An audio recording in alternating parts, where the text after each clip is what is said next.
नमस्कार दोस्तों, आप सभी का आपके अपने यूट्यूब चैनल अखिलेश चैनल में स्वागत है। आज हम इस वीडियो में जानेंगे ज़मीन का दाखिल खारिज कराना क्यों ज़रूरी होता है, दाखिल खारिज न कराने के क्या क्या नुकसान हो सकते हैं। तो चलिए शुरू करते हैं। सबसे पहले हम जान लेते हैं दाखिल खारिज कराना क्यों ज़रूरी होता है। तो हम आपको बता दें, अगर आपने किसी ज़मीन की रजिस्ट्री कराई है, रजिस्ट्री का मतलब सबसे पहले हम जान लेते हैं। रजिस्ट्री मतलब बैनामा। आम भाषा में गांव में ज़्यादातर ज़मीन रजिस्ट्री कराने को बैनामा ही कहते हैं। बैनामा एक उर्दू शब्द है और रजिस्ट्री एक इंग्लिश शब्द, इसलिए रजिस्ट्री और बैनामा में कन्फ्यूज मत हो जाइएगा, दोनों एक ही शब्द है।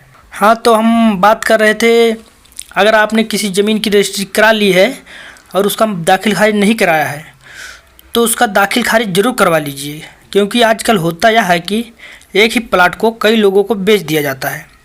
मतलब जिस ज़मीन की आपने रजिस्ट्री कराई है उसी ज़मीन को धोखाधड़ी से दूसरे व्यक्ति के नाम रजिस्ट्री करा दी जाती है।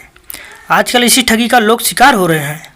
दाखिल खारिज न कराने की वजह से उस ज़मीन पर आप जब कब्जा करने जाते हैं तो दूसरे व्यक्ति जो उसी ज़मीन का रजिस्ट्री अपने नाम करा रखा वो आपको कब्जा नहीं करने देता, जिस वजह से आपका उस व्यक्ति से विवाद भी हो सकता है।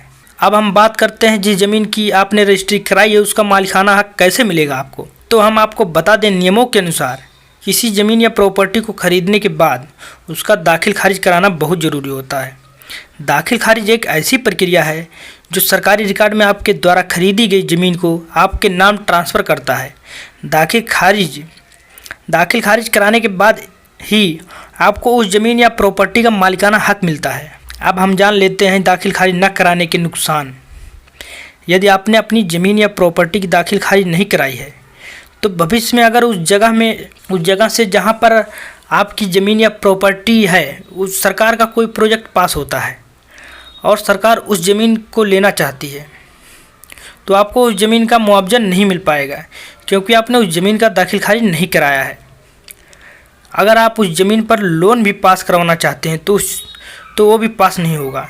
इसलिए किसी भी ज़मीन या प्रॉपर्टी का रजिस्ट्री कराने के बाद उसका दाखिल खारिज करा लेना बहुत ज़रूरी होता है।